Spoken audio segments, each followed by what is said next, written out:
What if I told you you could deliver MSSP security services for small businesses without delivering MSP services? Intrigued? I do like looking for things that are not necessarily conventional thinking, and Justin Kane of DoubleChecked is doing just that. He joins me for a discussion about what his business is, how he's grown it, and all the whys of the decisions behind it on this bonus episode of The Business of Tech. With every new breach and threat that I cover, it's clear that cybersecurity isn't a luxury anymore. It's a necessity. That's where Huntress comes in.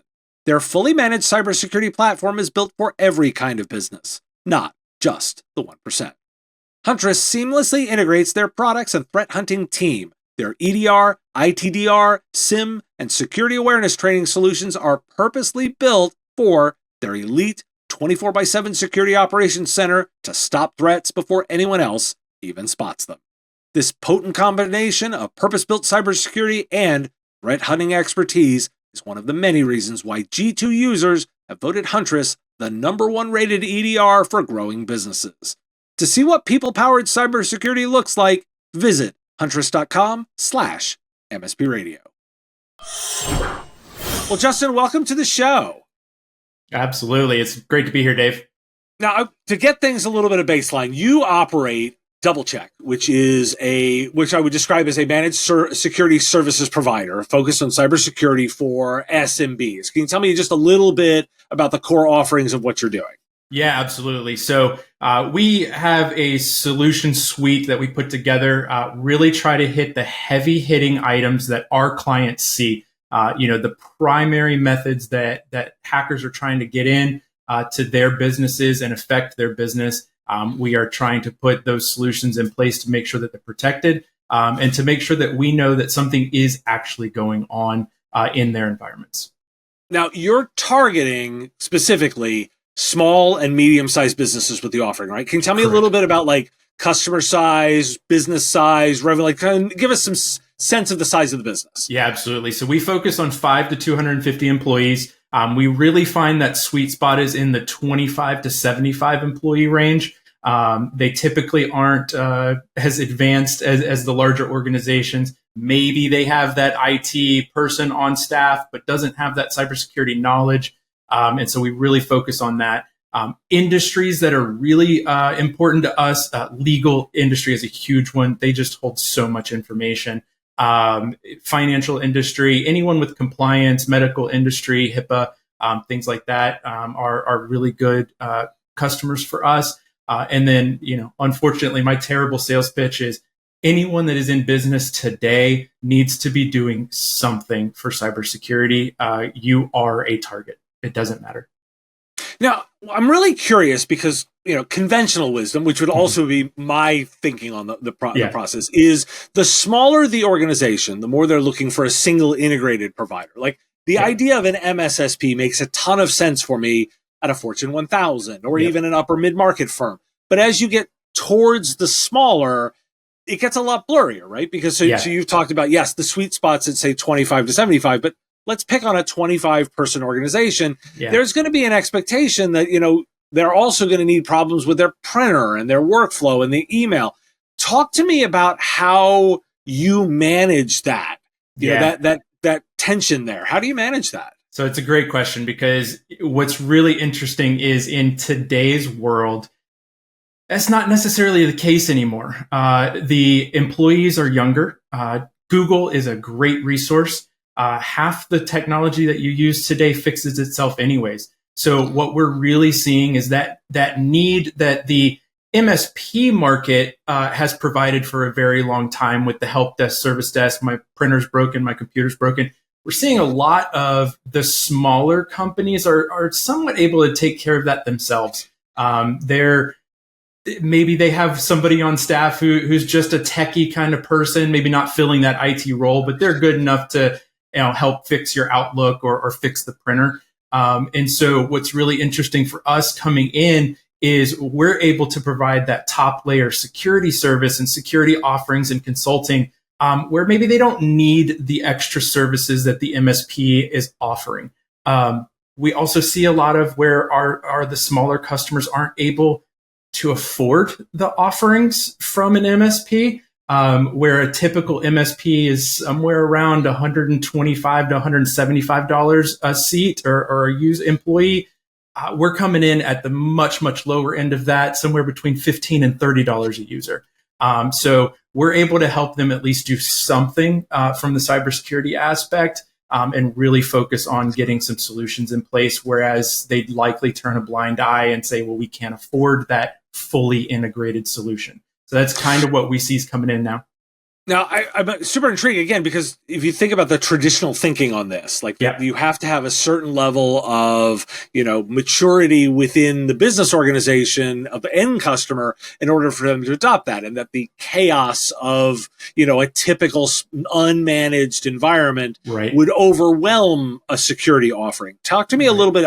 Is that not proving to be true anymore? Like, talk to me a little bit about that, how that works. Yeah. So a lot of the smaller companies now too, they're going with all cloud-based solutions. They're using QuickBooks Online. They're using some online CRM system. They don't have the complexity that they used to have. And so, we're not getting the overwhelming support requests on that side. It's, if something's wrong, they're calling the vendor, they're calling the software provider. And so we're able to slip in and add our solutions on top of that and basically say, look, we know that you can't manage the security solutions. They're much more advanced. You don't have the knowledge. We'll take care of all of that for you.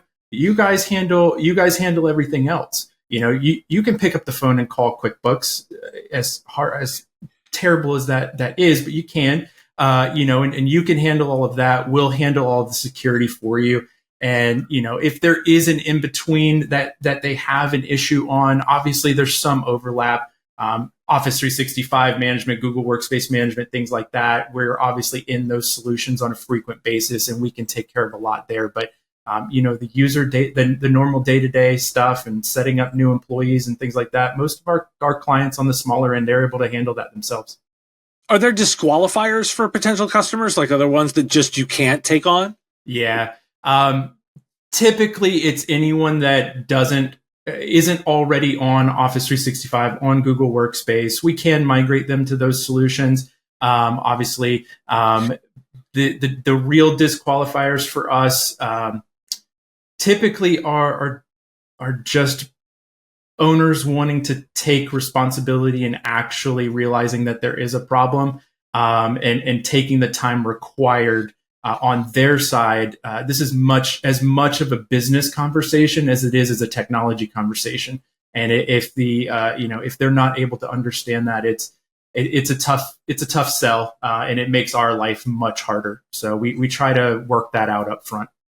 Now, anybody who's done cybersecurity for a while knows that this is ultimately a risk management problem. Correct. And I would assume that there are certain commitments that customers have to make. Talk to me about the level of commitment in order for somebody to be your customer, because it feels like you'd have to manage the risk. Yeah, absolutely. And that's kind of touching on what I said, right? So as a business owner, as a business operator, you have to be willing to put in the time. There's only so much we can do from a technology aspect to where you guys have to put policies in place and you have to adhere to those policies. It's not just, hey, here's a standard list of SOPs and we're going to put them in a folder and say it. It's you actually have to follow those things. You have to make sure that your employees are following proper procedures. We deal a lot with customers who are doing wire transfers and financial, money going back and forth. And there's so many things that as a business that you just have to pay attention to and put in the time and effort to make sure you're doing that. You also have to take the time to do the security trainings that we send out, right?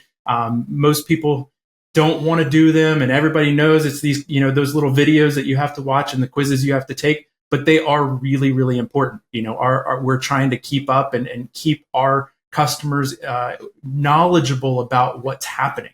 We can do so much, and we can put as many systems in place as possible. Do things to keep those bad emails from hitting your inbox and those phishing emails.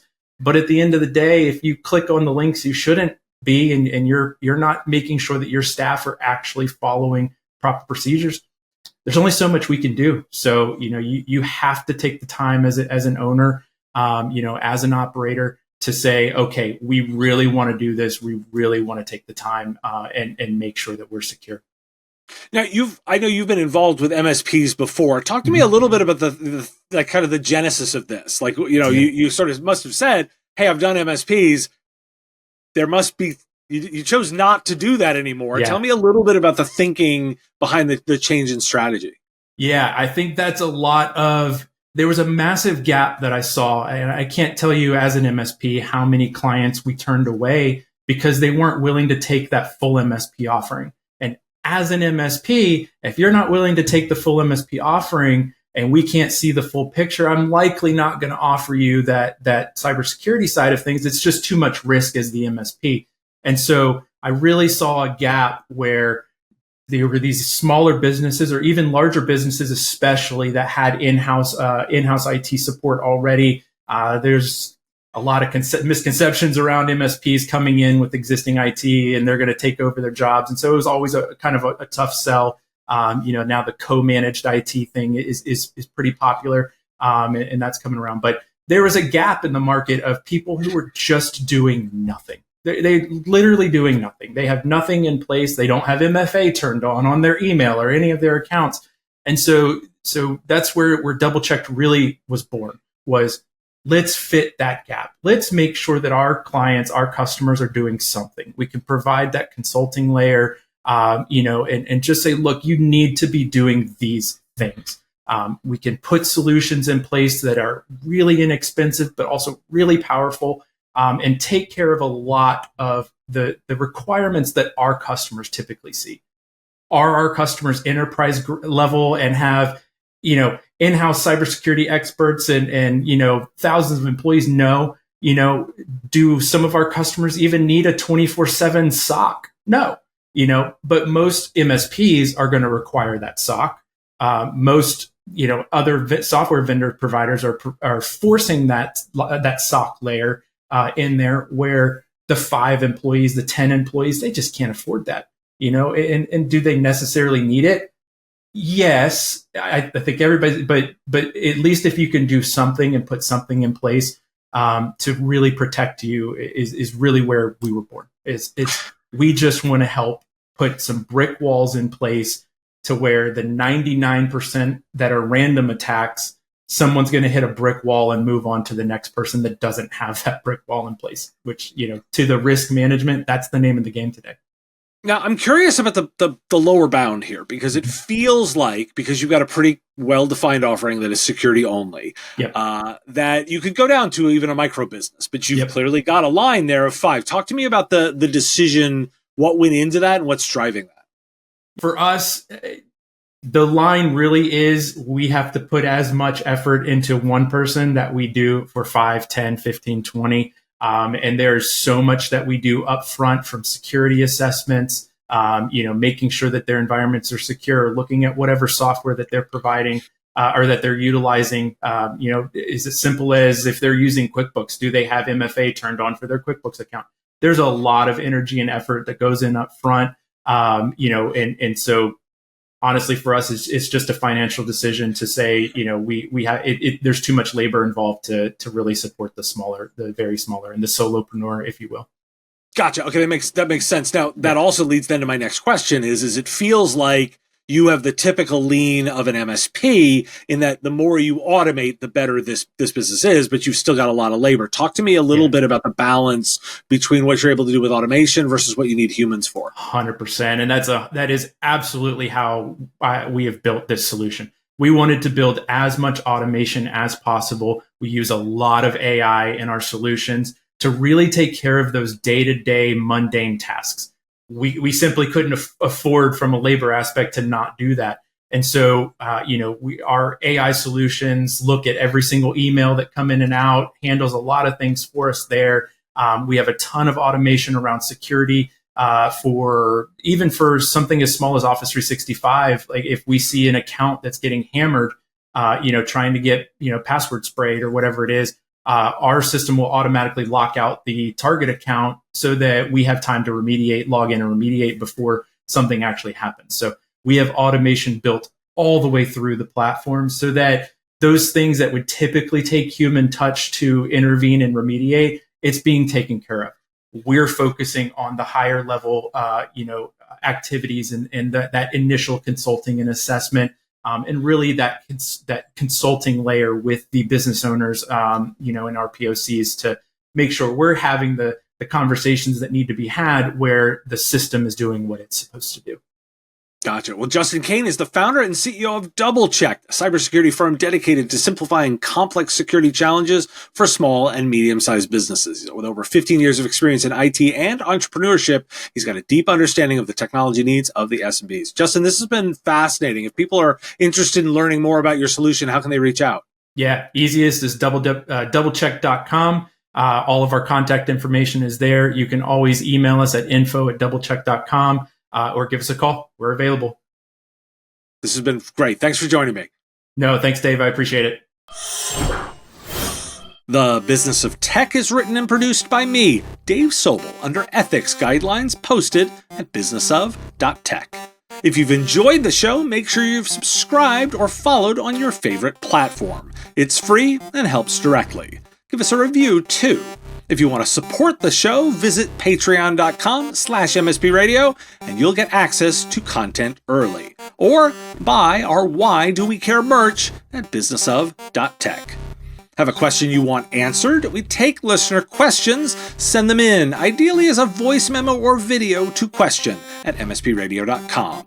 I answer listener questions live on our Wednesday live show on YouTube and LinkedIn. If you've got a comment or a thought on a story, put it in the comments if you're on YouTube, or reach out on LinkedIn if you're listening to the podcast. And if you want to advertise on the show, visit mspradio.com/engage. Once again, thanks for listening, and I will talk to you again on our next episode. Part of the MSP Radio Network.